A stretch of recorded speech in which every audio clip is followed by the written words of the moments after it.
Hi. ഒരു കാര്യം പറയട്ടെ, നമ്മൾ ഭയങ്കര കോമ്പറ്റേറ്റീവായിട്ട് ലോകത്ത് ജീവിക്കുന്നത്. കോമ്പറ്റീഷൻ എന്ന് പറഞ്ഞാൽ ചെറിയ കോമ്പറ്റീഷനല്ല, എല്ലാത്തിനോടും മത്സരം. പഠിക്കുന്നതിന്, ജോലി ചെയ്യുന്നതിന്, പണം സമ്പാദിക്കുന്നതിന്, അങ്ങനെ എല്ലാ മേഖലയിലും കോമ്പറ്റീഷനാണ്.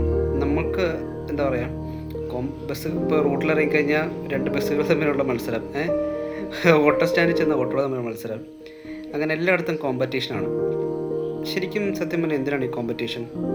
സർവൈവൽ, അതിജീവനത്തിന് വേണ്ടിയിട്ടല്ലേ? അതിജീവനത്തിന് വേണ്ടി കോമ്പറ്റീഷൻ മാത്രം ചെയ്താൽ മതിയോ? അങ്ങനെ കോമ്പറ്റീഷൻ ചെയ്ത് എന്താ പറയുക, മനസ്സിൻ്റെ ശരീരത്തിൻ്റെ ആരോഗ്യം കളഞ്ഞിട്ട് ഒരു ലൈഫ് ഉണ്ടാവുമോ? ഉണ്ടാവും. ശരിക്കും നമ്മൾ എങ്ങനെയാണ് ഈ ലൈഫ് മുന്നോട്ട് കൊണ്ടുപോകേണ്ടത്? മറ്റുള്ളവരോട് മത്സരിച്ചും വിദ്വേഷം കാണിച്ചും അസൂയ പൂണ്ടും സ്വയം ചിന്തിച്ച് വഷളാക്കി ആരോഗ്യവും മനസ്സും കളഞ്ഞും അങ്ങനെയാണ് ജീവിക്കേണ്ടത്?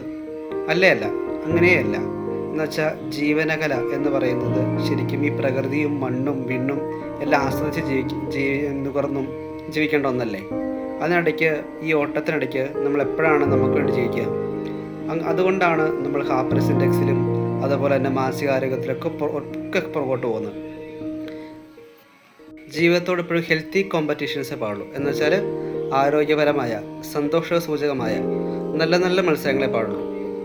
നമ്മൾക്ക് ഈ മത്സരിക്കുന്നതും അതല്ലെങ്കിൽ വെട്ടിപ്പിടിക്കുന്നതും അല്ലെങ്കിൽ എന്താ പറയുക, നമ്മുടെ അതിമിടുക്ക് കൊണ്ടും എന്താ വെച്ചാൽ ഓവർ സ്മാർട്ട്നെസ് കൊണ്ടും നേടുന്ന ചില കാര്യങ്ങൾ നമുക്കത് ജീവിതത്തിൽ പ്രയോജനം ചെയ്യും ഇല്ല. കാരണം സത്യസന്ധമല്ലാത്ത വഴികളിലൂടെയും നേരല്ലാത്ത മറങ്ങളോടൊന്നും നേരുന്ന ഒന്നും തന്നെ നമ്മുടെ കയ്യിൽ അധികകാലം എന്നല്ല, ഒരു കാലം തന്നെ നിലനിൽക്കത്തില്ല. എന്നുവെച്ചാൽ നമ്മൾ മഹായുദ്ധം ഉണ്ടാക്കിയും അല്ലെങ്കിൽ കലഹം ഉണ്ടാക്കിയും ഒരു സാധനം ഒരിക്കലും നമ്മുടെ കൈവശം സ്വന്തമാക്കാൻ പറ്റത്തില്ല. അതിന് ചെറിയൊരു ഉദാഹരണം ഞാൻ നിങ്ങൾക്ക് പറഞ്ഞുതരാം. മസഡോണിയ മുതൽ ഭാരതം വരെ സ്വന്തം വാൾമുനയുടെ തുമ്പിലിട്ട് അമ്മാനമാടിയ ഒരാളുണ്ടായിരുന്നു. അറിയായിരിക്കും, അലക്സാണ്ടർ ദ ഗ്രേറ്റ്, മഹാനായ അലക്സാണ്ടർ ചക്രവർത്തി. 20ാമത്തെ വയസ്സിൽ ചക്രവർത്തിയായിട്ട് അവരോഹിക്കപ്പെട്ട അദ്ദേഹം നീണ്ട 10 വർഷക്കാലത്തോളം അപരാജിതനായിട്ട് ലോകം മുഴുവൻ കീഴടക്കി അറിയപ്പെടപ്പെട്ടു.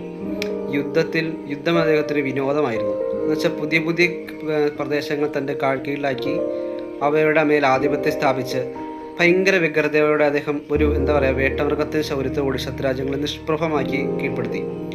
അങ്ങനെ വിശ്വവിജയം തേടി ഇറങ്ങി എല്ലാ കാണായ ദേശങ്ങൾ കീഴടക്കിയ അലക്സാണ്ടർ ചക്രവർത്തി എന്താ പറയുക, തൻ്റെ ആധിപത്യം ചോദ്യം ചെയ്യപ്പെടാനായിട്ടുള്ളൊരു ശക്തി അദ്ദേഹത്തിന് എതിരാളിയില്ല. ചരിത്രത്തിൽ അദ്ദേഹം ഇന്നും നായകനാണ്, ഇപ്പോഴും നായകനാണ്. അദ്ദേഹം അവസാനം തൻ്റെ അന്ത്യനിമിഷങ്ങളിൽ ഓർത്തൊരു കാര്യമുണ്ട്, ആവശ്യപ്പെട്ട 3 കാര്യങ്ങളുണ്ട്. തൻ്റെ ശവമഞ്ചം ചുമക്കാനായിട്ട് അദ്ദേഹത്തിൻ്റെ വൈദ്യന്മാരോട് പറഞ്ഞു. പിന്നീട് അദ്ദേഹത്തിൻ്റെ സമ്പാദ്യങ്ങളെല്ലാം അദ്ദേഹം പോകുന്ന വഴിയിൽ കൂട്ടിയിടാൻ പറഞ്ഞു. പിന്നെ ഏറ്റവും പ്രധാനപ്പെട്ട കാര്യം, അദ്ദേഹത്തിൻ്റെ ശവപേടകത്തിൻ്റെ മഞ്ചത്തിൻ്റെ പുറത്തേട്ട് 2 കൈകളും നീട്ടിവെക്കാൻ പറഞ്ഞു. അദ്ദേഹം ഈ 3 കാര്യങ്ങളിലൂടെയും സിമ്പിളായിട്ടൊരു കാര്യം പറയുന്നുള്ളൂ. അദ്ദേഹം വെട്ടിപ്പിടിച്ചതും നേടിയെടുത്തതുമായ ഒരു വസ്തുക്കളും അദ്ദേഹം കൊണ്ടുപോകുന്നില്ല. അദ്ദേഹം പോകുമ്പോൾ എല്ലാം ഈ ഭൂമിയിൽ ഉപേക്ഷിച്ചാണ് പോകുന്നത്. മാത്രമല്ല, അദ്ദേഹത്തിന് ചികിത്സിച്ച ലോകത്തിലെ ഏറ്റവും വലിയ ഡോക്ടേഴ്സും ഏറ്റവും നല്ല മരുന്നും കൂടിയാണ്. അതുകൊണ്ടൊന്നും അദ്ദേഹത്തെ ഈ ലോകത്തെ പിടിച്ചെടുത്താൻ പറ്റിയില്ല.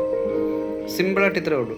നമ്മൾ നേടിയെടുത്തതുമായ കാര്യങ്ങൾ നമ്മൾ ഈ ഭൂമിയിൽ വെച്ചിട്ട് അനുഭവിക്കാൻ പറ്റത്തുള്ളൂ. ചിലപ്പോൾ അനുഭവിക്കാൻ പറ്റണമെന്നില്ല, നമുക്കൊന്നും കൊണ്ടുപോകാൻ പറ്റണമെന്നില്ല. അപ്പോൾ അതുകൊണ്ട് എന്താണെന്ന് വെച്ചാൽ, നമ്മൾ അനാവശ്യ കാര്യങ്ങൾ ഒക്കെ ചിന്തിച്ചിട്ടും അല്ലെങ്കിൽ മറ്റുള്ളവർ വിദ്വേഷം കാണിച്ചിട്ടും അല്ലെങ്കിൽ ഒരു കാര്യത്തിന് വേണ്ടി അനാവശ്യമായി ടെൻഷൻ അടിച്ചിട്ടും ലോകത്തൊന്നും കിട്ടാനില്ല. ഈ ജീവിതം എന്ന് പറഞ്ഞ പ്രകൃതിയിലേക്കും ഈ മണ്ണും വിണ്ണും ആസ്വദിച്ച് അല്ലെങ്കിൽ ചുറ്റുമുള്ള സന്തോഷങ്ങളിലേക്ക് കടന്നു ചെന്ന് മറ്റുള്ളവർ സന്തോഷങ്ങളിലേക്ക് കടന്നു ചെന്ന് അവരെ സന്തോഷിപ്പിച്ച് നമ്മൾ സ്വയം സന്തോഷിപ്പിക്കുക എന്ന് വെച്ചാൽ സന്തോഷം കൊണ്ട് പരക്കട്ടെ ലോകം മുഴുവൻ. മാവോ സേതു പറഞ്ഞതുപോലെ 100 പൂക്കൾ വിരിയട്ടെ, 1000 ചിന്താസരണികൾ പലരട്ടെ.